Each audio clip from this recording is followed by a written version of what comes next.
जब भोजन पान करते हैं तो ये मंत्र जपते हैं ब्रह्मा भोजन का।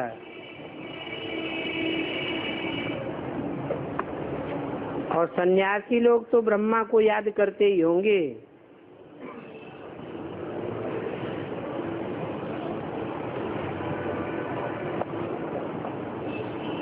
वो चाहे बेहद के सन्यासी हों चाहे हद के सन्यासी हों, और उनका तो ज्ञान ही उल्टा है। बाप तुमको इन गुरुओं की जंजीरों से छुड़ाते हैं, जो उल्टा ज्ञान देते हैं। वो सन्यासी है ही निवृत्ति मार्ग वाले, चाहे हद की दुनिया के हद के सन्यासी हों या ब्राह्मणों की दुनिया के वो सन्यासी हों, जो ब्रह्मा को याद करते हैं वो निवृत्ति मार्ग वाले हैं, प्रवृत्ति को मानने वाले नहीं हैं। उनका तो धर्म ही अलग है।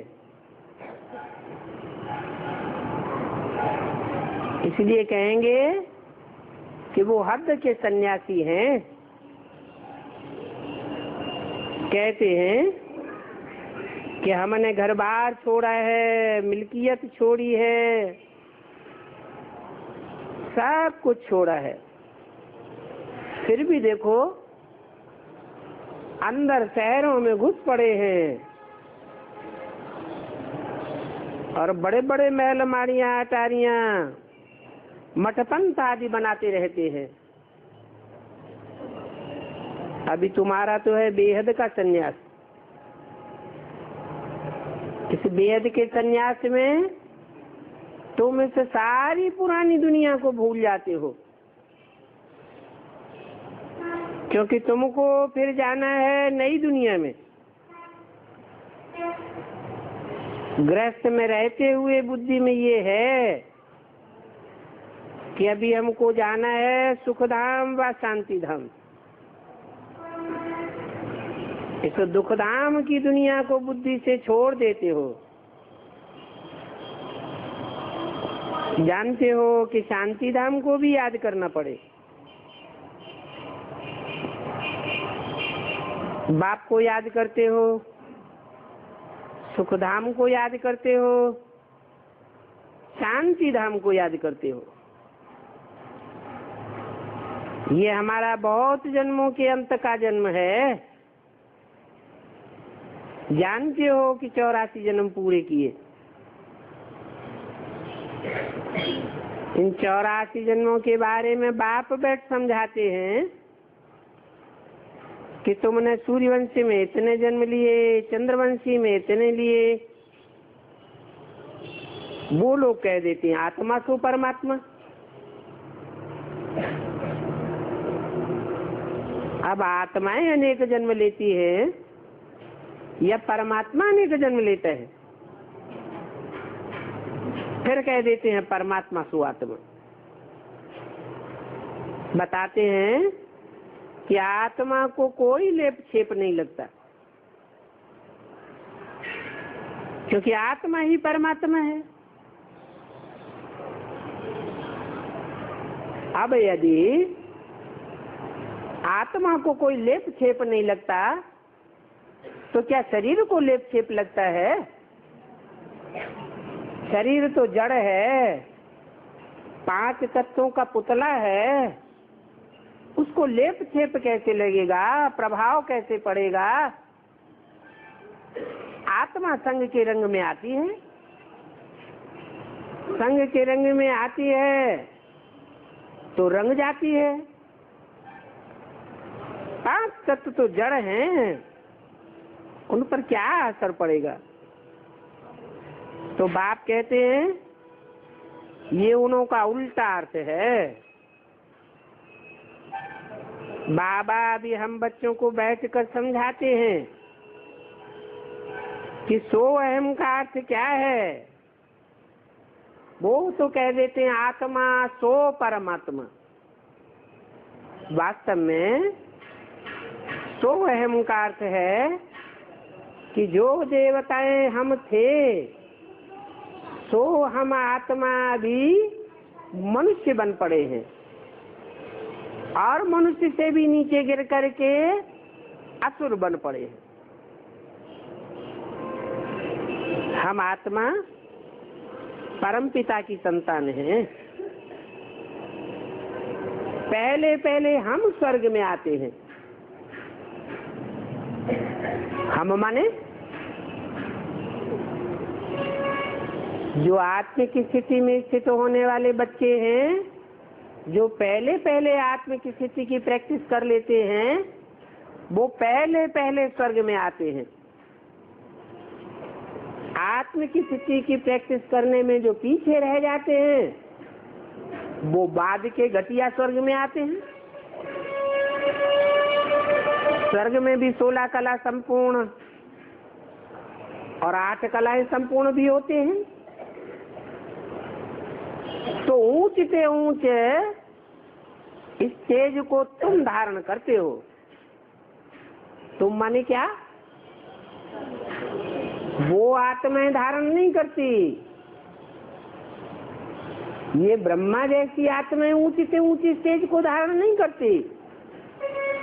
ऊंच से ऊंच तुम्हारी स्टेज बनती है। तुम चढ़ती कला के बनते हो और सब आत्माएं चाहे सूर्यवंशी मैं नीची कोटि की हूँ,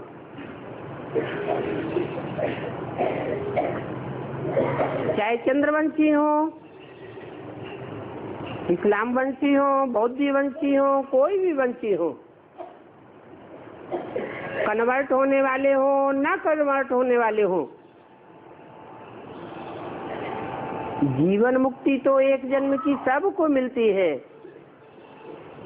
परंतु 100% आत्मिक स्थिति को तुम बच्चे प्राप्त करते हो। पहले पहले तुम स्वर्णिम संगम युगी स्वर्ग में आते हो।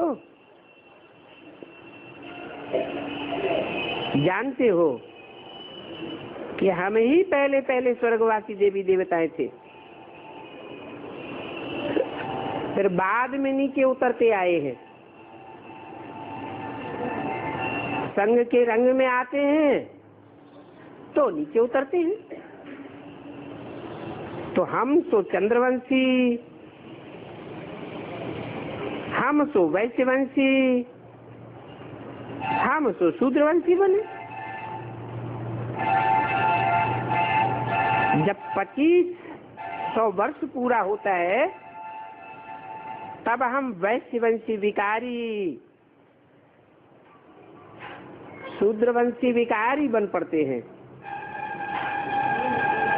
अभी तुम कहेंगे कि अभी तो हम शूद्र से ब्राह्मण चोटी बनते हैं। एक ही जन्म में तुम कितनी छलांग लगाते हो। यहाँ बैठे हैं जैसे कि 84 की बाईजोली खेलते हैं। अभी अभी ऊंची स्टेज वाले चोटी के ब्राह्मण और अभी अभी शूद्र बन पड़ते हैं। माया तुमको शूद्र बनाई देती है। तो ये तुमको बाईजोली का भी ज्ञान है। बाईजोली खेलते हैं ना, मंदिर आदि की परिक्रमा देते हैं तो कला मुंडी खाते हुए आगे बढ़ते जाते हैं, कभी सर नीचे तो कभी पांव ऊपर। इसका अर्थ क्या हुआ? इसका अर्थ हुआ कि अभी संगम युग में तुम नीचे से नीची और ऊंचे से ऊंची स्टेज में जाते हो। आगे तीर्थों पर जाते थे तो भी ऐसे बाईजोली करते हुए निशान डालते जाते थे। अभी तुम्हारा तो सच्चा तीर्थ है, शांति धाम और सुख धाम। तुम रूहानी पंडे हो। तुम उन सन्यासियों की मिसल कोई देहधारियों को खींच खींच करके तीर्थ अथवा पहाड़ों पर नहीं ले जाते हो, तुम तो आत्माओं की कशिश करते हो। आत्मा की कशिश करने वाला रूहानी पंडा कहा जाता है। सभी को राज्य देते हो, कहते हो बाप को याद करो तो तुम शांति धाम सुख धाम चले जावेंगे। साधु संत आदि सभी शांति धाम जाने के लिए कितनी मेहनत करते हैं, परंतु जाए तो कोई भी नहीं सकते हैं। जब जावेंगे तो सारा उनका लाट इकट्ठा होकर के जावेगा।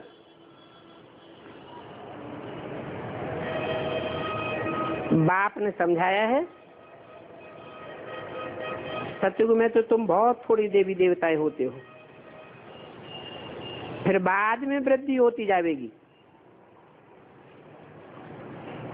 जब सतयुग आदि होगा तो तुम बहुत थोड़े देवताएं होंगे। कितने होंगे? एक ही पारिवारिक इकाई से स्वर्ग शुरू होगा, अनेक परिवार नहीं होंगे। तो उसे एक पारिवारिक इकाई में कितने होंगे? कम से कम जो भी होंगे वो संपन्न स्टेज वाले 100% से ऊंची स्टेज वाले होंगे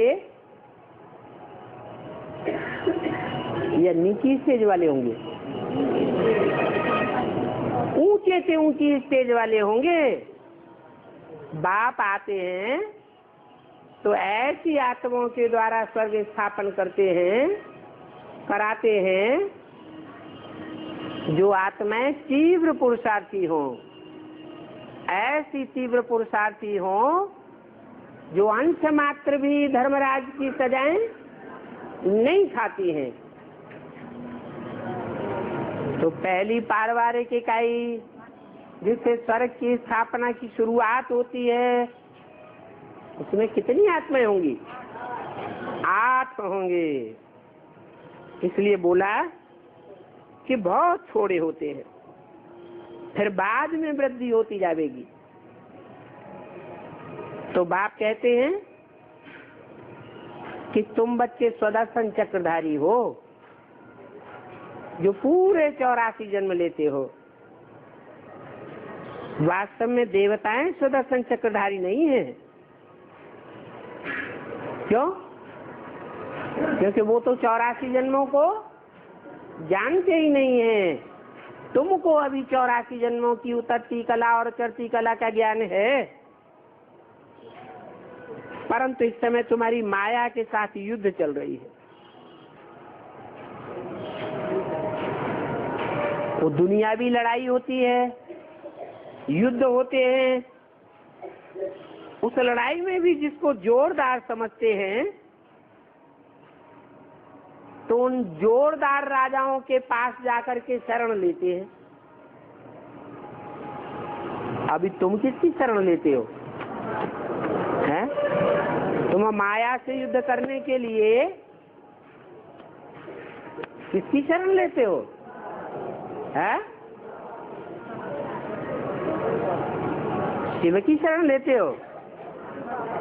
हैं? शिव बाबा की शरण लेते हो? शिव बाबा की शरण लेते हो तो शिव बाबा क्या युद्ध करता है? वहां तो उस राजा की शरण लेते हैं जो बड़ा जोरदार होता है युद्ध करने में। उसकी रूहानी मिलिट्री, यहाँ जैसे तुम्हारी रूहानी मिलिट्री बहुत तीखी है, तो उनकी मिलिट्री बहुत तीखी होती है। एक एक रजपूताना का सिपाही सैकड़ों को मार गिराता है। शिवाजी थे, छोटी सी सेना थी, हजारों की तादाद में, और औरंगजेब की सेना लाखों की तादाद में थी। फिर शिवाजी ने क्या किया? औरंगजेब के दांत खट्टे कर दिए, नाकों चने चबा दिए। तो ऐसी तुम्हारी रूहानी ताकत है कि जन्म जन्मांतर के लिए वो ताकत काम करती रहती है। ऐसे नहीं कि सतयुग में ही तुम्हारी रूहानी ताकत बढ़ेगी, वहां तो युद्ध करने की बात ही नहीं। त्रेता में, द्वापर में, कलयुग के अंत में शिवाजी हुए तो भी देखो आत्मा में कितनी पावर थी। तो बाप कहते हैं अभी तुम स्त्री पुरुष दोनों मिलकर के कहते हो शरण परी मैं तेरे। हे बाबा, इस माया के युद्ध में हम दोनों मिलकर के आपकी शरण में आए हैं। 1168 की वाणी का 3रा पेज। कहते हो मेरा तो एक शिव बाबा, दूसरा न कोई। सभी आत्माओं का बाप एक है ना, तो तुम इस एक बाप के बच्चे हो। साधु संत तो एक नहीं है, क्योंकि वो तो भगवान को सर्वव्यापी समझते हैं। अलग अलग गुरु बनाए लेते हैं, अपने गुरु को ही सदगुरु कहने लग पड़ते हैं। तुम्हारा तो एक ही सदगुरु सच्चा शिव भगवान है। वो तो घर से रूठ जाते हैं तो भगवान बन करके बैठ जाते हैं। फिर कितने भगवानों के पास धक्का खाते रहते हैं।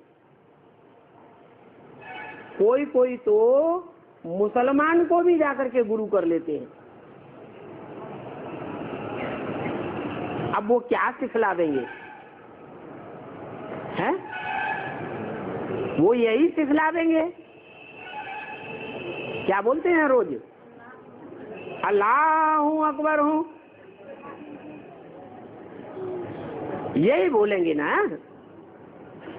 बड़े बड़े साहूकार, बड़े बड़े करोड़पति, उन्हों के जाकर के शिष्य बनते हैं।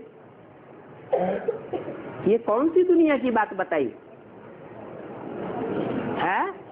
बाहर की दुनिया की बात बताई। ब्राह्मणों की दुनिया में तो इसकी शूटिंग नहीं होती है?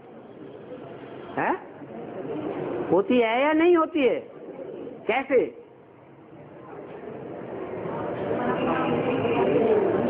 अरे ब्राह्मणों की दुनिया में भी कोई ऐसे गुरु हुए हैं जो अपन को सदगुरु भगवान समझ करके बैठ गए। बड़े बड़े पोस्टर छपवाए दिए, उन पोस्टरों में अपना चित्र छपवाए दिया, त्रिमूर्ति का चित्र बनाई दिया। एक चित्र का नाम ब्रह्मा, दूसरे का नाम विष्णु, तीसरे का नाम शिव बाबा। सदगुरु हो गया। वो कहता है अल्लाह हूँ अकबर हूँ, मैं नई दुनिया रचूंगा। रचते रचते खुद ही हाँ हो जाते हैं। तो देखो ऐसे ऐसों के जाकर के करोड़पति, बड़े बड़े साहूकार उनके शिष्य बने बैठे हैं। गुरु मर जाते हैं और चेले सत्यानाश होते रहते हैं। उन मुसलमानों की फिर महफिल लगती है।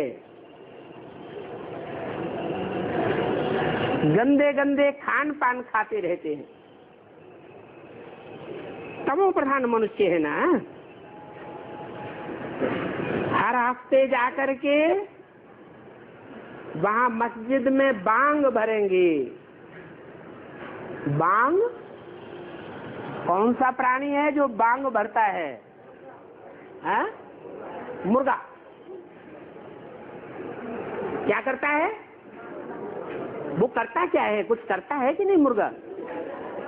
है? हाँ, सवेरे सवेरे अमृत बेले सबको जगा देगा। ढोल बजाएगा, मजीरा बजाएगा, कॉन्फ्रेंस करेगा, बड़े बड़े मेले, प्रोग्राम, कॉन्फ्रेंस आदि कर करके सारी दुनिया को जगा देगा। कहेगा दाता गा, दाता का गायन करो, और खुद सो जाता है। कहाँ की बातें हैं?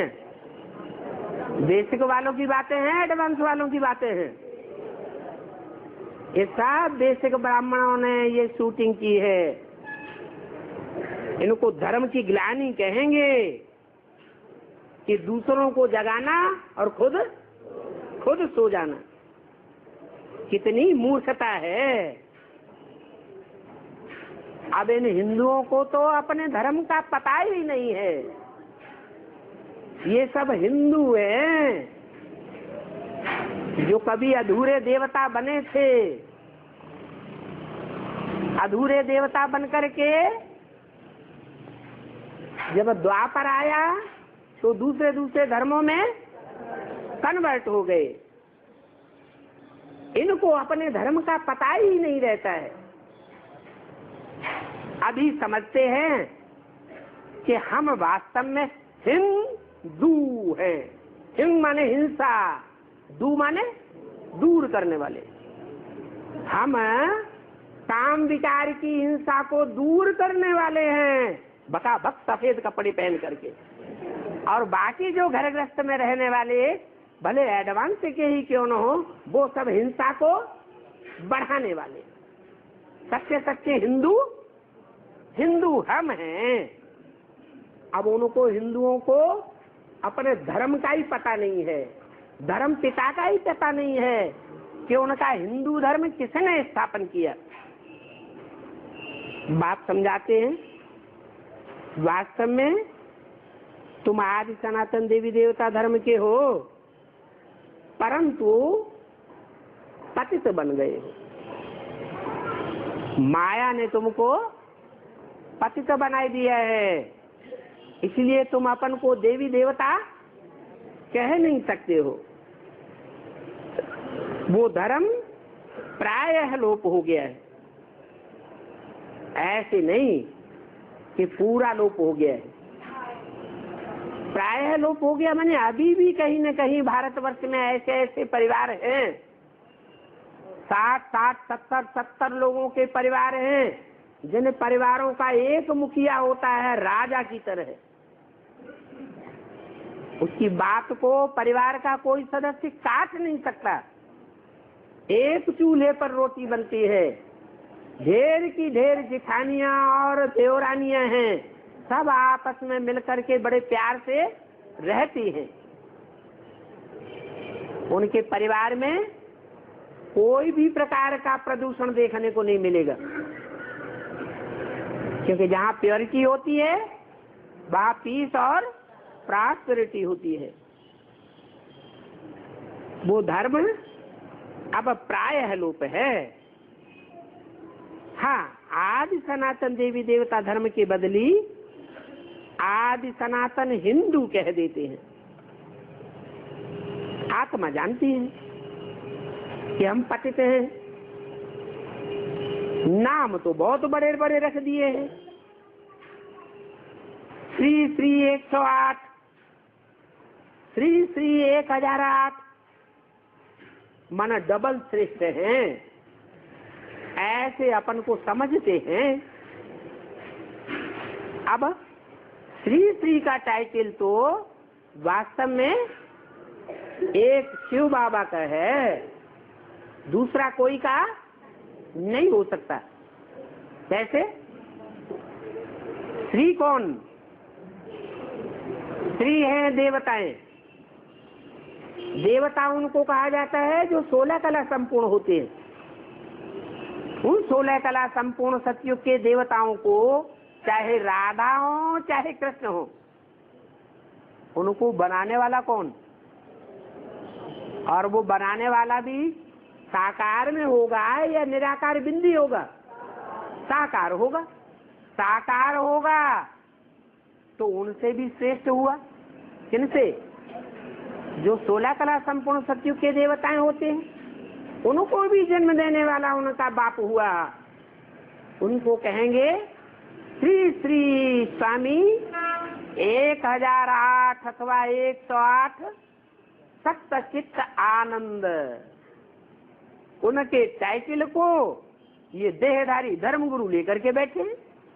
अब उनसे पूछो, क्या तुमने 108 का संगठन बनाया? उस माला का संगठन तुमने बनाया जिस माला को सारी दुनिया के हर धर्म के मनुष्य सिमरण करते हैं। कोई भी धर्म ऐसा नहीं है जिसमें माला का स्मरण न किया जाता हो। एक ही भारत में कितने 108 श्री श्री सच्चिदानंद बैठ जाते हैं, सदगुरु बन करके बैठ जाते हैं, टाइटल ले लेते हैं। अब सदगुरु जगत गुरु एक होगा या अनेक होंगे? सारे जगत का गुरु तो एक ही होगा ना। तो वो बाप को कहा जाता है श्री श्री 108। देवताओं को तो सिर्फ कहेंगे श्री। ये गुमूत से पैदा होने वाले जो गुरु हैं उनको श्री श्री कैसे कह सकते हैं? ये तो पतित एक्टिविटी से पैदा होते हैं। इनसे तो अच्छे तुम ब्राह्मण हो जो ब्रह्मा के मुख से पैदा होते हो। तुम ब्रह्मा मुख वंशावली ब्राह्मण हो, तुम फिर भी श्रेष्ठ हो। क्यों? कि तुम भ्रष्ट कर्मों को छोड़ रहे हो और श्रेष्ठ कर्मों को धारण कर रहे हो। श्रेष्ठ से श्रेष्ठ भगवान अभी तुमको ऐसा श्रेष्ठ देवता बनाते। गवर्नमेंट तो कुत्ते बिल्ले आदि सभी को श्री श्री कह देती है। क्या क्या मतलब हुआ? कुत्ता कहेंगे जो विचार फैलाता है। दुनिया में अनेक धर्म हैं, कोई अव्यभिचारी भी हैं जिन्हें देवता धर्म कहा जाता है, कोई व्यभिचारी धर्म है। तो दुनिया में व्यभिचार कब से पैदा हुआ? कौन सा धर्म आया जब से दुनिया में व्यभिचार पैदा हो गया? इस्लाम धर्म। तो इस्लाम धर्म कहो, मुस्लिम धर्म कहो, बात तो एक ही है। मुसलमानों को भी राष्ट्रपति की गद्दी पर बैठाए देते हैं और कहते हैं श्री श्री अली अहमद सुल्तान। अब ये श्रेष्ठ कैसे हो गए? श्रेष्ठ तो श्रेष्ठाचारी कर्मेंद्रियों से श्रेष्ठ कर्म करने वाले को कहा जाता है। भ्रष्ट आचरण करने वाली कर्मेंद्रियों को बढ़ावा देने वाले को श्रेष्ठाचारी कैसे कह देंगे? श्रेष्ठाचारी तो देवताएं थे। तो ऐसे ऐसे कुत्ते बिल्लों को भी बैठाए देते हैं। बाबा ने बोला आगे चल के कोई क्रिश्चियन को भी बैठाए देंगे राष्ट्रपति बना करके। अब क्रिश्चियन तो क्या है, उनका धर्म क्या करता है? हिंदुस्तान पाकिस्तान को अलग अलग कर दो, आपस में लड़ते रहें, खुद भी लड़ते हैं, लड़ते लड़ते जब हार जाते हैं तो क्या करते हैं? दो फाड़े कर देते हैं, लड़ो। ये है बिल्लों का धर्म, खुद लड़ना और दूसरों को लड़ाना। फिर उनको भी श्री श्री कह देते। पतितों को पावन, भ्रष्ट को श्रेष्ठ बनाने वाला तो एक ही बाप है। ये फिर पतित मनुष्यों को श्री श्री का टाइटल दे देते हैं। इसको कहा जाता है अंधेर नगरी अनबूझ राजा, टकासिर भाजी टकासिर खाजा। सभी को श्री श्री कह देते हैं। श्री फलाना,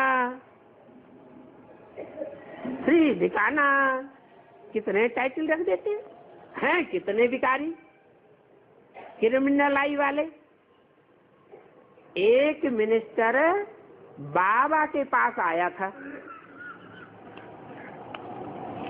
कहा कि हमारी तो क्रिमिनल आई जाती है, अभी बाप समझाते हैं, बच्चे इस क्रिमिनल आई को छोड़ो और सिविल आई बनो। जब तक ये क्रिमिनल आई है तब तक तुम पतित ही कहे जावेंगे। क्या? भले साधु सन्यासी बन जाओ, लेकिन क्रिमिनल आई तो जाती ही नहीं। इंद्रियों में श्रेष्ठ से श्रेष्ठ इंद्रिय कौन सी है? आंख। और आंख ही सबसे जास्ती धोखा देती है। आत्मा जब पतित बन जाती है तो पतित आत्माओं को ये श्रेष्ठाचारी इंद्रियां भी धोखा देती है। श्रेष्ठाचारी इंद्रियों में श्रेष्ठ कही जाती है आंख।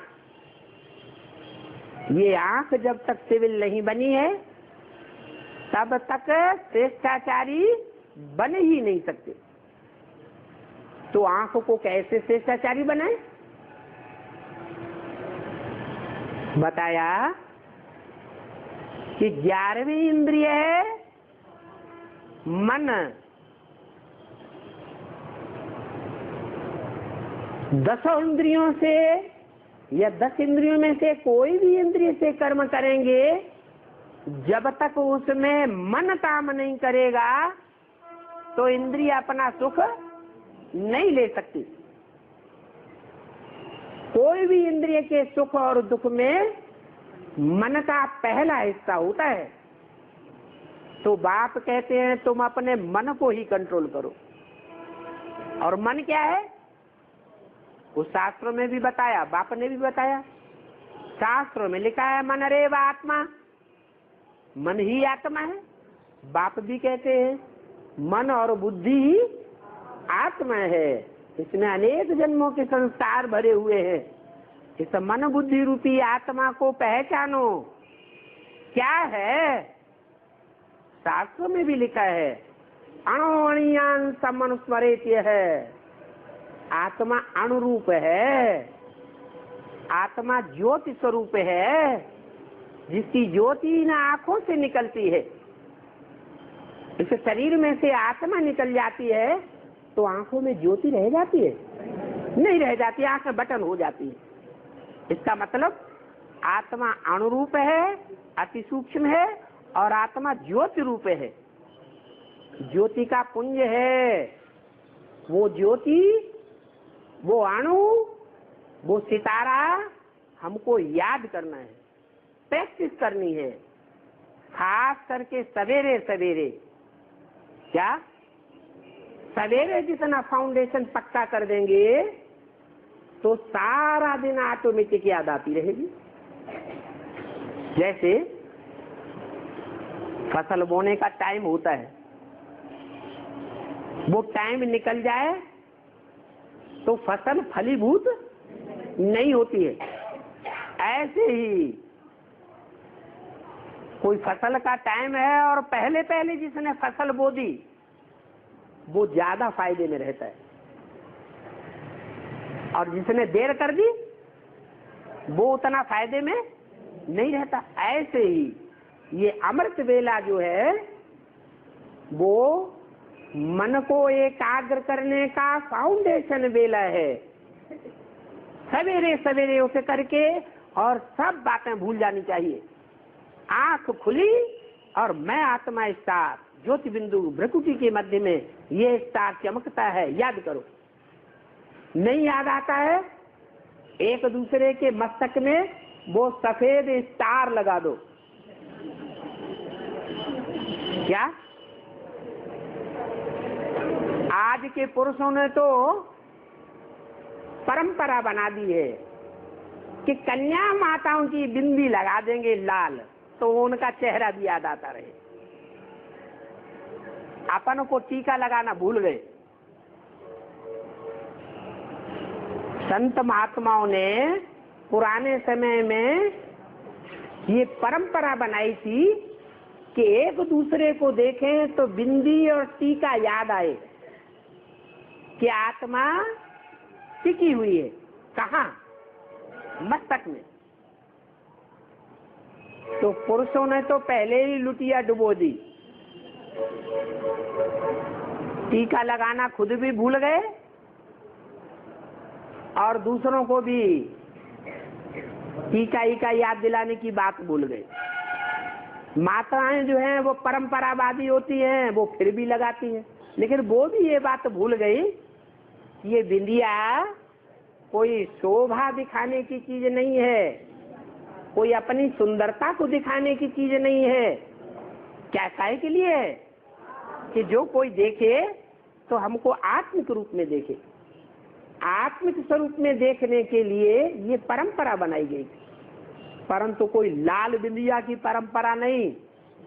आत्मा वास्तव में कैसी है? श्वेत है। श्वेत आत्मा ओरिजिनल चीज है, जो सतयुग में थी। बाद में जैसे जैसे संग का रंग चढ़ता जाता है, अनेक प्रकार के रंग लगते जाते हैं संग के, तो अनेक रंग मिला दो तो कैसा रंग हो जाएगा है? अरे सातों ही रंग मिला दो तो काला रंग हो जाएगा। तो अभी आत्मा काली हो गई है।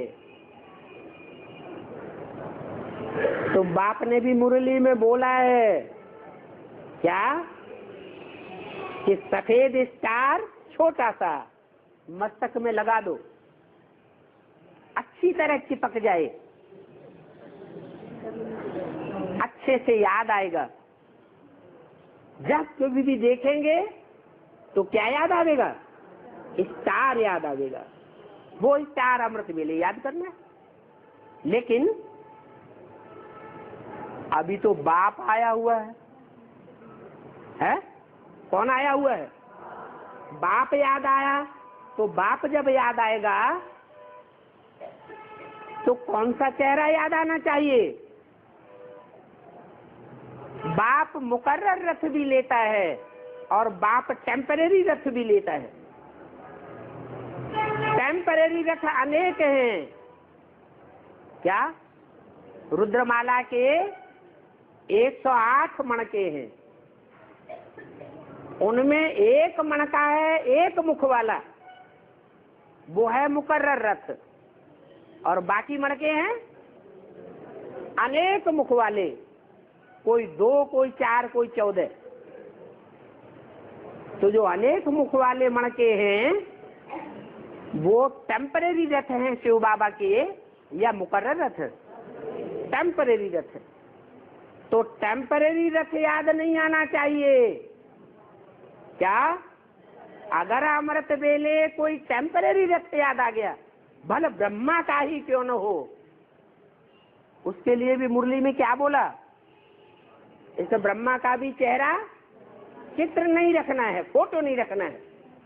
अगर फोटो रखेंगे तो वो याद आवेगा, और याद आवेगा तो जिसको याद करेंगे वैसी ही गति हो जाएगी। ब्रह्मा की गति क्या हुई? हार्ट फेल हो गया। ब्रह्मा को फॉलो करने वालों की गति क्या हो रही है? हार्ट फेल हो रहे। तो ऐसे ही दुर्गति को पाते रहेंगे। ब्राह्मण बनने वाली आत्माओं के ये हाल हो रहा है, तो औरों के मुख पर बिंदी को याद किया तो क्या हाल होगा? बुरा हाल हो जाएगा। इसलिए वो स्टार को तो याद करना, लेकिन किसके मुख पर याद करना? एक मुकर्रर रथ के स्वरूप में याद करना। एक शिव बाबा, दूसरा न कोई। तो बाप कहते हैं ये क्रिमिनल आई जाने का तरीका बताता हूं। कैसे जाएगी क्रिमिनल आई? कि देह को न देखो, क्या देखो? आत्मा को देखो। अभी बात समझाते हैं कि बच्चे सिविल आई बनो, प्रैक्टिस करो। जब तक क्रिमिनल आई है तब तक तुम पतित आत्मा हो। जब पावन आत्मा बनेंगे तो एक दूसरे को स्त्री पुरुष के रूप में देखना भी भूल जाएंगे। स्त्री पुरुष की भी याद नहीं आवेगी। क्या देखेंगे? आत्मा आत्मा भाई भाई देखेंगे। तब समझो कि हमारी क्रिमिनल दृष्टि उड़ जाएगी। हम आत्माएं भाई भाई एक बाप से वर्षा लेने वाले हैं। तो पक्का करना चाहिए कि आत्मा का तख्त, बैठने का तख्त होता है ना, कौन सा है? भ्रकुटी। भ्रकुटी है आत्मा का तख्त। इसको कहा जाता है अकाल तख्त। कैसा तख्त? अकाल। अकाल बने जिस तख्त को काल खा नहीं सकता, ऐसा अकाल तख्त बनना है। कितने होंगे अकाल तख्त? कितने बनेंगे अकाल तख्त? 4.5 लाख आत्माएं होंगी जो अकाल तख्त की स्टेज ग्रहण करेंगी। क्या? जिनके तख्त को काल भी खा नहीं सकेगा। वो अपनी स्वेच्छा से अपने शरीर को बर्फ में सुरक्षित रख देंगी। परमधाम जावेंगी और वापस आकर के उसी तख्त पर फिर विराजमान हो जाएंगे। उनको कहेंगे अकाल तख्त, जिनको काल भी, महाकाल भी खा नहीं सकता।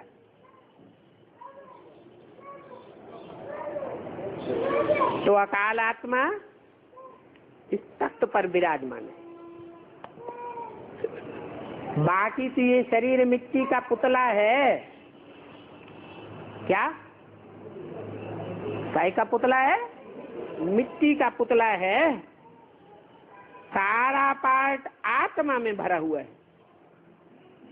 बाप कहते हैं मैं हर 5-4 वर्ष के बाद आता हूं तुमको स्मृति दिलाने कि तुम कैसे पतित बने, अब तुमको कैसे पावन बनना है। कैसे पतित बने? है? अनेकों के संग का रंग कैसे लगा?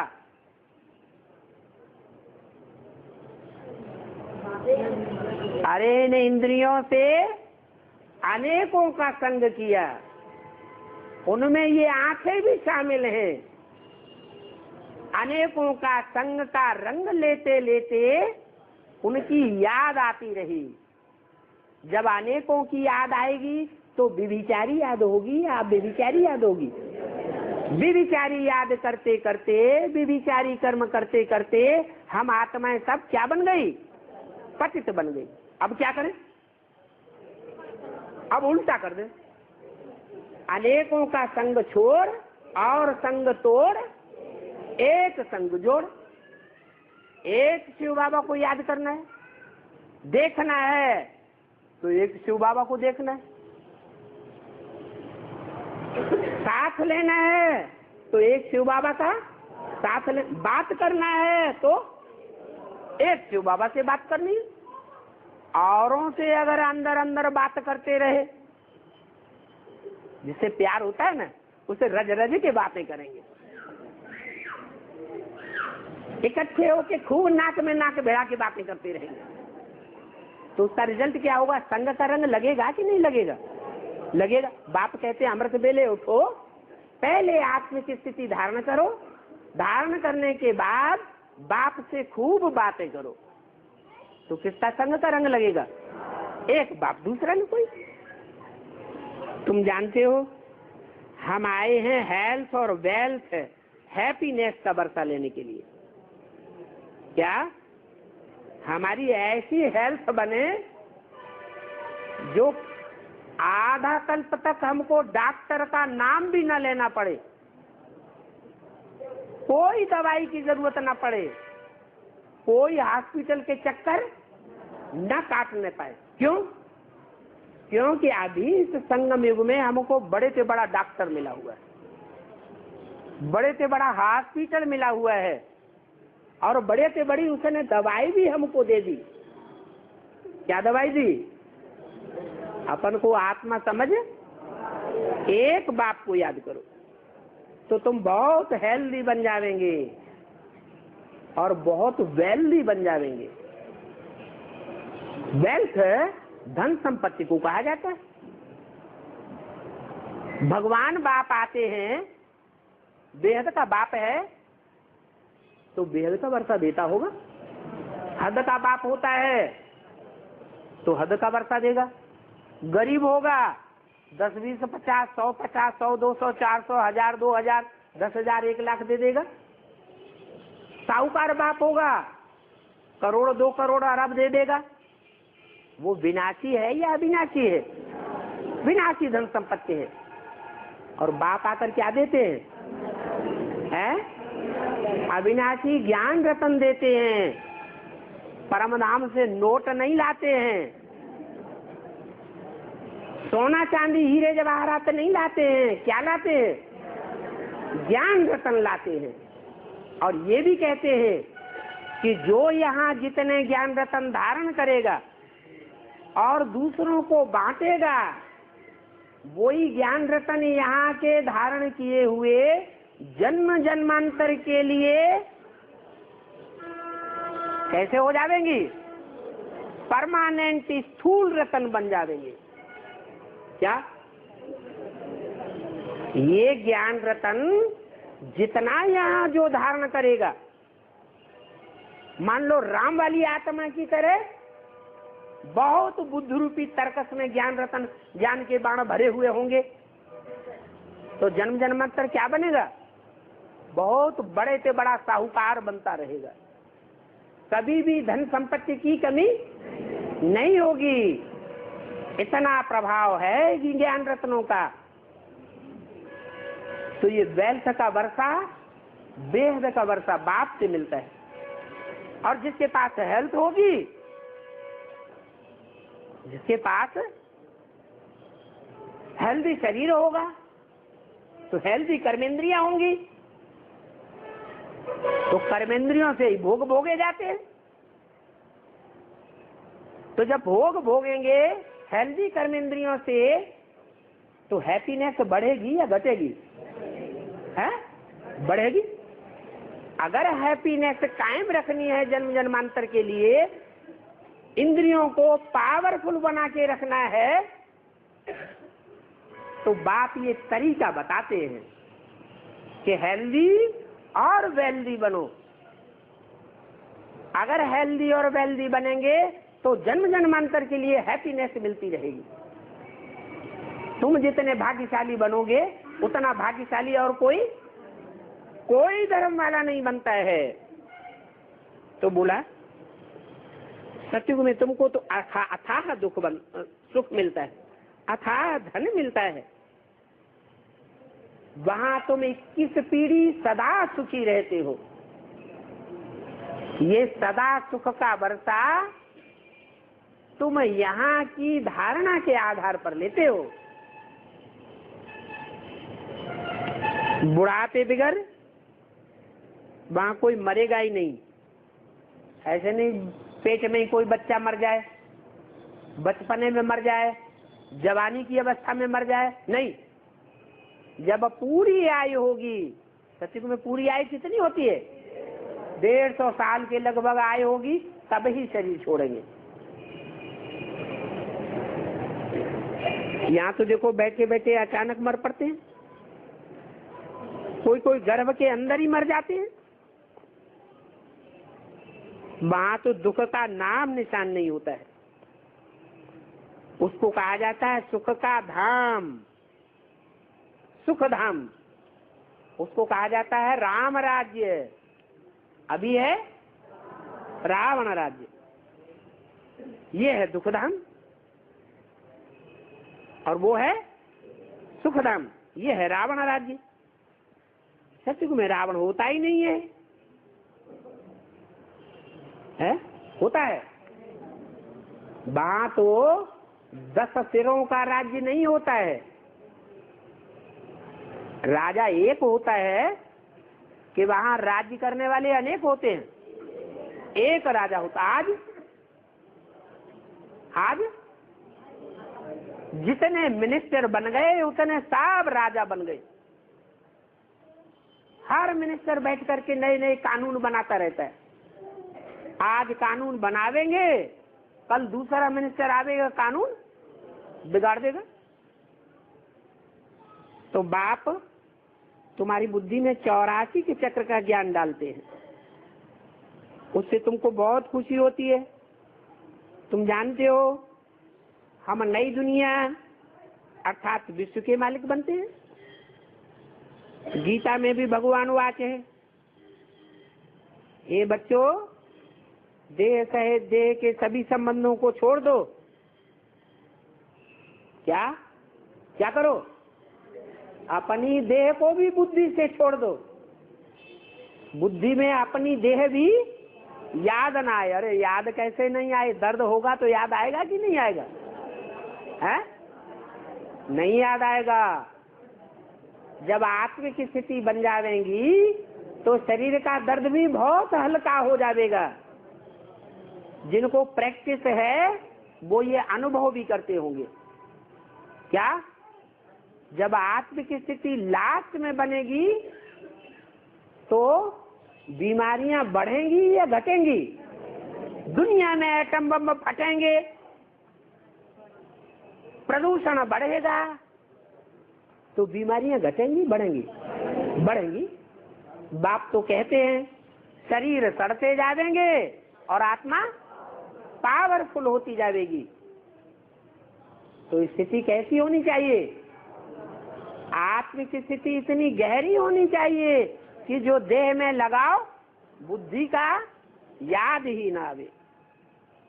इसके लिए अपन को आत्मा समझ माम एकम याद करो। तुम्हारा सच्चा सच्चा खुदा दोस्त वो है। क्या?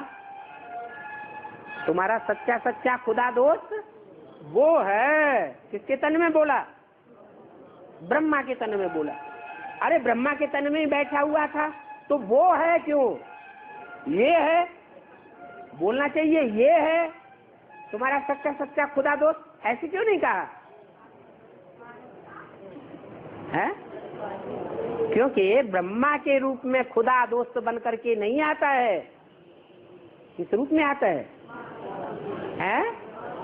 हाँ, वो आता है देव देव महादेव। जो बड़े से बड़े देवता है उस बड़े से बड़े देवता के तन में आकर के तुम बच्चों को बड़े से बड़ा वर्षा देता है। तो ये याद रहेगा, तुम बच्चों को बहुत खुशी होगी। अल्लाह अव्वल दिन का नाटक भी दिखाते हैं कि अल्लाह ने आकर के अव्वल नंबर दीन अर्थात धर्म की स्थापना की। यह हातिम ताई का नाटक भी दिखाते हैं। ये सारी इस समय की बातें हैं। किसमें? अल्लाह अव्वल दिन की कहानी, हातिम ताई की कहानी। चाहो तो टीवी में देख भी सकते हो। वर्तमान ब्राह्मणों की संग में भी दुनिया से उन बातों को टैली कर सकते हो। बहुत खुशी आवेगी। ये सब इस समय की बातें हैं। अभी मनुष्य कितना माथा मारते रहते हैं। माथा मारते हैं कि बच्चे कम पैदा हो, दुनिया की आबादी कम हो जाए। बेहद का बाप कितनी आबादी कम कर देते हैं, है? कितनी कर देते हैं? है? अरे नई दुनिया बनेगी तो कितनी आबादी होगी? है? 9 लाख। 9 लाख में जाने वाले हो। वही नई दुनिया याद आ रही है क्या? उससे ऊंची और बढ़िया दुनिया नहीं होती है क्या?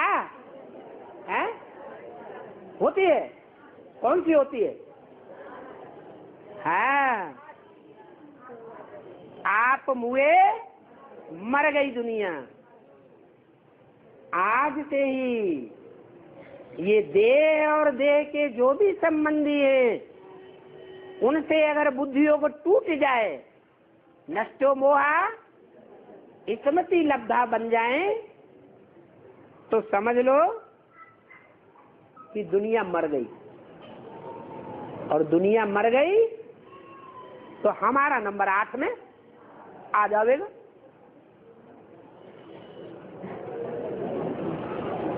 बाबा ने तो मुरली में सन 76 के लिए ही बोल दिया था। क्या बोला था? पुरानी दुनिया खलास हो जाएगी और नई दुनिया स्थापन हो जाएगी। तो ये बात कैसे साबित हुई है? अरे यही एक बात थी, यही एक फिक्रा था जो प्रैक्टिकल जीवन में कोई ने धारण किया होगा। आप मुए, मर गई दुनिया। उस दुनिया से अपने को मार दिया, जीते जी मर गए। समझ लिया कि ये दुनिया हमारे लिए मर गई, कोई काम की नहीं। ये आज नहीं तो कल मरे पड़े हैं, इनसे अभी हमें कुछ लेना देना नहीं है। चाहे बाहर की 500 करोड़ की दुनिया हो और चाहे ब्राह्मणों की वो सफेद कपड़ों वाली दुनिया हो, इस दुनिया से हमको कुछ लेना देना नहीं है। तो देखो, तुम सारे विश्व में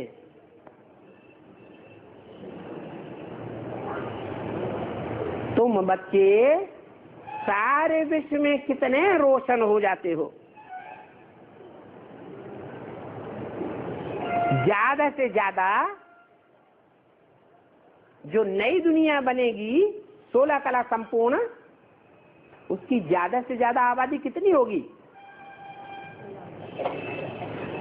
है? ज्यादा से ज्यादा आबादी 10 करोड़। नई दुनिया 16 कला संपूर्ण। जो पैदा होने वाले बच्चे हैं वो 16 कला संपूर्ण नहीं होते, तो उनको क्यों निकाल दिया? ऐसे कोई माँ बाप होते होंगे जो अपन को 16 कला संपूर्ण बनाना चाहें और अपने बच्चों को कहें तुम सत्यानाश हो जाओ। कितने होंगे? 9 लाख होंगे, ज्यादा से ज्यादा आबादी। तो बाप कहते हैं आज की दुनिया की आबादी 500-700 करोड़। 500-700 करोड़ में से 1 करोड़ भी नहीं बचेंगे। क्या? 500-700 करोड़ में से 100 करोड़ की तो बात ही छोड़ो, 100 करोड़ नहीं, 1 करोड़ भी नहीं बचेंगे। कितने बचेंगे? 1 करोड़ का भी 10वां हिस्सा भी नहीं बचेंगे। 10 लाख भी नहीं होंगे। कितने होंगे? 9 लाख 16,108। इतनी आबादी होगी। बाकी सारी दुनिया खलास हो जाएगी। तो बाप आकर के कितनी बढ़िया फैमिली प्लानिंग कर देते हैं। सारी दुनिया के देश देशांतर कितनी हिम्मत करते हैं, मेहनत करते हैं, कितनी दवाइयां बनाते हैं, लेकिन दुनिया की आबादी दिन दूनी रात चौगुनी बढ़ती जाती है। तो देखो 9 लाख आबादी जाकर रहती है, बाकी इतने 500-700 करोड़ मनुष्य नहीं होंगे, सभी मुक्ति शांति धाम चले जाते हैं। तो ये करामात बाप की है। एक देवी देवता धर्म का फाउंडेशन लगाते हैं और बाकी सभी धर्मों का विनाश करा देते हैं। जो देवी देवता सनातन धर्म के पक्के होंगे वो रह जाएंगे, बाकी कच्चे पक्के होंगे, दूसरे धर्म में कन्वर्ट होने वाले होंगे, तो सब खलास हो जाएंगे। ये 84 का चक्र अच्छी रीत बुद्धि में बिछाना है। इसको कहेंगे सुदर्शन चक्र। बाकी चक्र से कोई गला आदि काटने की बात नहीं है। क्या? जब सुदर्शन चक्र से गला काटते हुए भगवान को दिखाया है, उसका अर्थ क्या हुआ? उसका अर्थ हुआ कि ये धड़ अलग कर दिया, देहभान अलग कर दिया और आत्मा अलग कर दी। आत्मा जब अलग की जाती है तो देहभान अलग हो जाता है। तो तुम बच्चों का आत्माभिमानी बनाने के लिए ऐसा माहौल तुम्हारा बन जाता है, तुम ही आत्माभिमानी बनते हो और बाकी सारी दुनिया देह अभिमानी बन जाती है। तो उनका देहभान खलास होता है और देह भी खलास हो जाती है। और तुम्हारी आत्मा अमर बन जाती, तुम अमर देवता बन जाते हो। उन्होंने तो हिंसक शस्त्र बनाई दिया है। किसको? सुदर्शन चक्र को। लेकिन तुम्हारा सुदर्शन चक्र हिंसक है या अहिंसक है? तुम्हारा सुदर्शन चक्र अहिंसक है। देखो कहाँ की बात कहाँ ले जाते हैं। शास्त्रों में श्री कृष्ण के लिए हिंसक बातें लगाई दी हैं कि उन्होंने सबका गला काटा, सबको सुदर्शन चक्र से मारा। अब मारने का अर्थ क्या हुआ है? सबके देहभान को क्या कर दिया? खलास कर दिया। तो जिनका देहभान होगा उन्हीं को तो खलास करेंगे। जिन्होंने पुरुषार्थ करके अपने को आत्मा बना लिया, उनका देहभान खलास होने की बात है ही नहीं। तो देखो श्री कृष्ण के लिए कितनी ग्लानि कर दी है, कितना हिंसक बना दिया है। तुम तो डबल अहिंसक बनते हो। काम कटारी चलाना ये भी एक हिंसा है। देवताओं को तो पवित्र कहा जाता है। योग बल से विश्व का मालिक बन सकते हैं, तो योग बल से बच्चे पैदा क्यों नहीं हो सकते है? योग बल से क्या मिलती है? विश्व की बादशाही। जब विश्व की बादशाही मिल सकती है तो योग बल से बच्चों की पैदाइश नहीं हो सकती है? उसके लिए इंद्रियों की जरूरत है नहीं? राधा कृष्ण विश्व के मालिक बनेंगे सतयुग में? है? नहीं बनेंगे। विश्व कहा जाता है 500-700 करोड़ विश्व धर्मों की आत्माएं मौजूद हों तब होते हैं विश्व के महाराजन। तो राधा कृष्ण वाली आत्माएं जो पहले पत्ते हैं सृष्टि के, वो भी विश्व के मालिक नहीं बनते। वो भी इंद्रियों से पैदाइश करते हैं। कौन सी इंद्रियों से? आंख के प्यार से बच्चे पैदा होते हैं। वहां मुख का प्यार होता है। तुम तो विश्व के मालिक बनने वाले बच्चे हो। यथा राजा तथा प्रजा। जो विश्व का मालिक होगा उसकी प्रजा भी क्या समझेगी? मैं कोई साधारण प्रजा नहीं हूं। कैसी प्रजा हूं? प्रकट रूपेण जायते, जिसको प्रकट पुरुषार्थ करके जन्म दिया गया है। मैं ऐसे बाप का बच्चा हूं। मेरा बाप, जैसे परिवार में बच्चे होते हैं, क्या समझते हैं? बाप की दुकान है या मेरी दुकान है? क्या समझते हैं? कोई बच्चा ये कहता है मेरे बाप की दुकान है, मेरी नहीं है। तो जैसे परिवार होता है और बच्चे भी कहते हैं मेरी दुकान है, उन्हें गर्व रहता है, ऐसे ही तुम विश्व के लिए क्या कहोगे? सारे विश्व पर किसका राज्य है? ऐसे नहीं हमारे बाप का राज्य हमारा कहाँ है। नहीं, तुम समझेंगे कि हमारे बाप का राज्य माने हमारा राज्य। हमारे अंदर जो संकल्प होंगे वो बाप के अंदर संकल्प होंगे। जो बाप के अंदर संकल्प होगा वही हमारे अंदर संकल्प होगा। हमारी एक्टिविटी और बाप की एक्टिविटी अंतर वाली नहीं होगी। हम एक दूसरे के विरोधी नहीं होंगे। जो बाप का कर्म तो हमारा कर्म होगा। तो योग बल से तुम क्या नहीं कर सकते हो। साक्षात्कार होगा, अभी बच्चा होना है या बच्ची होनी है, बाबा तो समझते हैं। अब ये पुराना शरीर छोड़ेंगे और गोल्डन स्पून इन माउथ होगा, तुम भी समझते हो।